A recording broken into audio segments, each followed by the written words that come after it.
when you're really working from a place of purpose, you are showing up with kindness and grace and energy and a dynamic presence that you wouldn't otherwise if you're just checking off the boxes or doing something because it just needs to be done. So yeah, we get to play in that space where we're able to see that happen over and over. The joke always was I was wearing different hats all my life. So every year I'd be at a different trade show. I'd be running the trade show, or I would be working in media, or I started a publishing company, or I would be something different. So my friends, that was kind of the joke. Every year it was a different hat, and I was having the time of my life.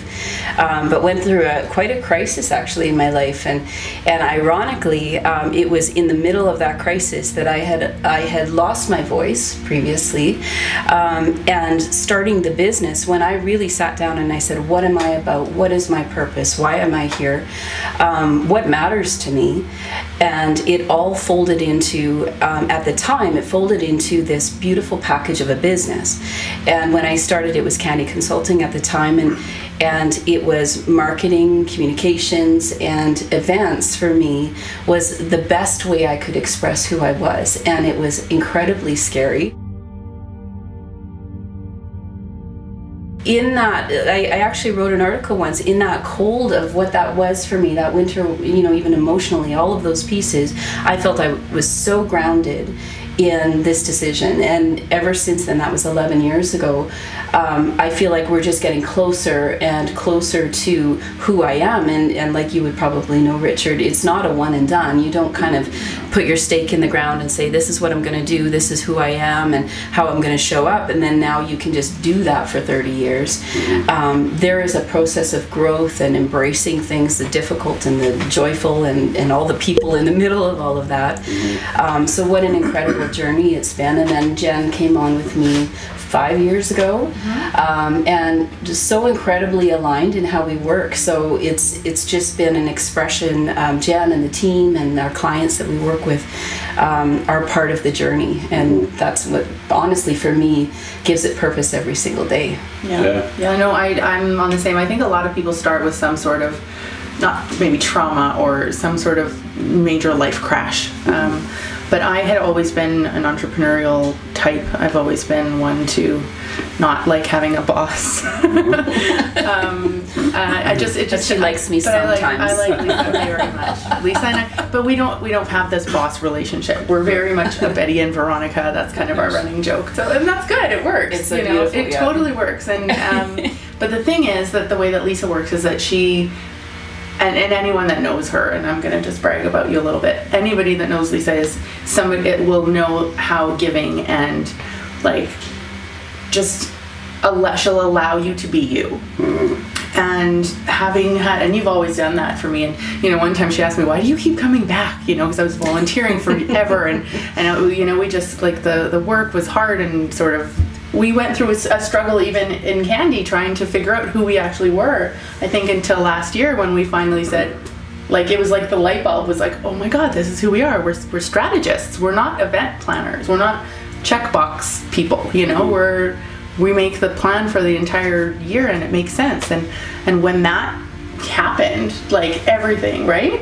Everything just went, like we aligned with the right clients. And it's not just that it's our company, it's our clients are part of our family, and anybody that knows us is, you know, like we're friends now. You know, it's not just, oh, that was a client of mine, oh, I know this person, not, you know. So that's kind of been a really interesting change. And in the last few years, you know, I did the corporate job too. I'm a single mom too, and I've you know, had to have the paycheck, but at the same time, you know, working in an accounting office was like killing my soul, you know. And I'm just, that's just not me. No disrespect to the accountants. No, thank God for that. I happen to be married to one, and I love them very much. Tim, you're amazing. We love you. But you know, thank God for them, because then they allow us to do what we need to do. I don't know my purpose exactly. Like if you ask me what is it, I can't tell you, but I know that I've self-actualized. And that's actually been, somebody at the conference last year told me that, and it just kind of blew my mind when he said, you really have self-actualized. And when that word came to me, I was just like, yeah, you know, like I know who I am, I know what I want. I'm doing everything in my life that I want to be doing. And I don't wake up in the morning thinking, oh my God, I have to go to work today. Or, oh God, I have this project to do. Because all the projects we do are amazing. And all our clients are friends and family now. And like, I miss Lisa if I don't see her for 2 days. Like, I was like, are you okay? Can we have lunch? You know, like, because we're, you know, it's just that way. And we are, I feel like, exactly where we need to be. And it's because of the kind of work that we do. And we say no to the wrong fit now, which is amazing. And I think that shows with our clients as well. Like whether we're working with you specifically or not on a specific project or not, like, we're with you anyway. You know, when you go deep with somebody, you can talk, you're already in conversation with others, and then you put a bunch of those people in a room and there is that common denominator that's already buzzing. That's what's happening with this group, with the Day on Purpose. Everybody was probably for years in their own circles with their own friends and their own projects and books and all of that. It's all buzzing, and then getting everybody together and giving the purpose of an event like this, because that ripple effect that starts happening, even if you feel like maybe I don't know what my purpose is, showing up to an event like that and being part of that critical mass of people that are either asking the question or they're having that conversation, what a beautiful space to be in. And you don't have to have an agenda of what you're going to get out of the day. That isn't really the purpose of that day. The purpose is that we're coming together and the conversations are happening as a platform for those conversations. It's such a diverse group. You know, like, I walked into that dinner and there's, like, I mean, I think almost every age category is and background is represented. And that's the cool thing about how Lisa and I work too. Like, we're totally different generations, different religions, different everything, and it wouldn't make sense for us to know each other in life, right? Like, probably, right? Like, it just feels like it would just, you know, people are like, who's Lisa? I'm like, oh, that's Lisa.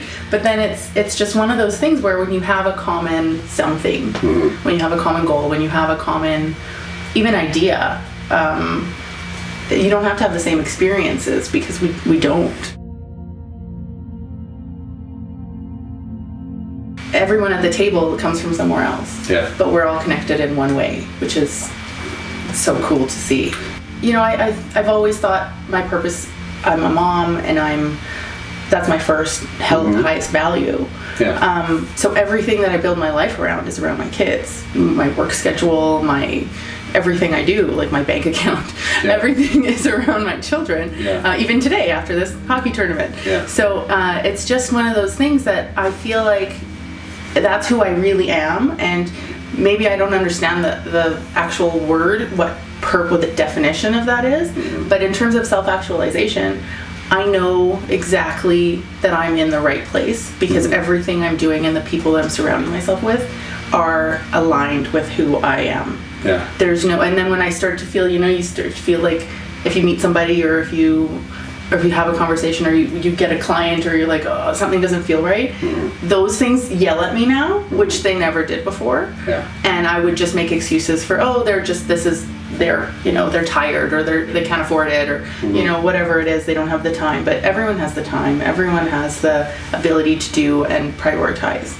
And so I feel like in where I've become successful in the self-actualization piece is that I have given myself the permission to build those boundaries around, like, what works for me and what doesn't. And that hurts people sometimes, and sometimes, you know, you have to say, sorry, I can't hang out with you, or you know, I don't have time, or whatever it is.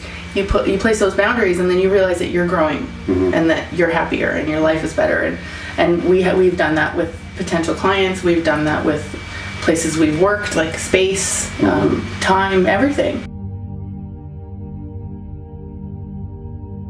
When you try something, and everybody's been there, where you kind of throw it out there and you're like, I don't know, let's try it, or let's go there, and for, I think, over time, and as you put your effort into something and your heart into things, and then either it goes sour, or it's just a strange feeling, or it's just not sticking, like it's not something you want to continue with. I think over time, in a business sense, I think we have learned together how to have more of the really good stuff and less of the other. And honestly, the more that we've opened the door to really cool projects, really creative spaces, really neat people, but we're not sure where it's going to go, but we just opened the door to it. It has that opportunity to actually breed into something almost completely different in some ways.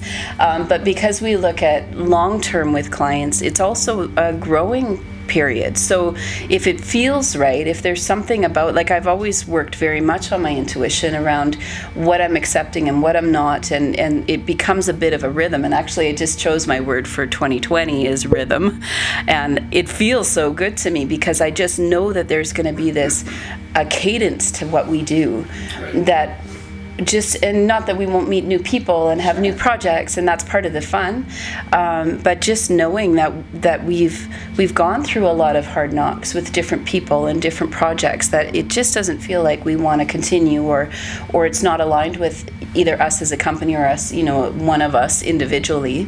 And you kind of learn over time to let some things go, and that's okay, and that's it's actually great. And it's great. And it's so great to allow yourself to just and trust that on the other side there's going to be something even better. At any point in our lives, we have choice in the matter.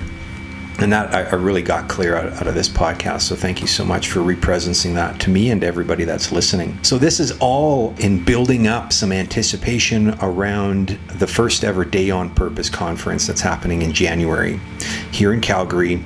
It's bringing together a fantastic community of speakers and presenters, people like you and me at various stages of uncovering their own purpose. It will be a day of stories and discovery that will work to make a very high level and at times hard to understand topic relatable and uncomplicated. You are brave enough to start the journey, and we'd love for you to join us.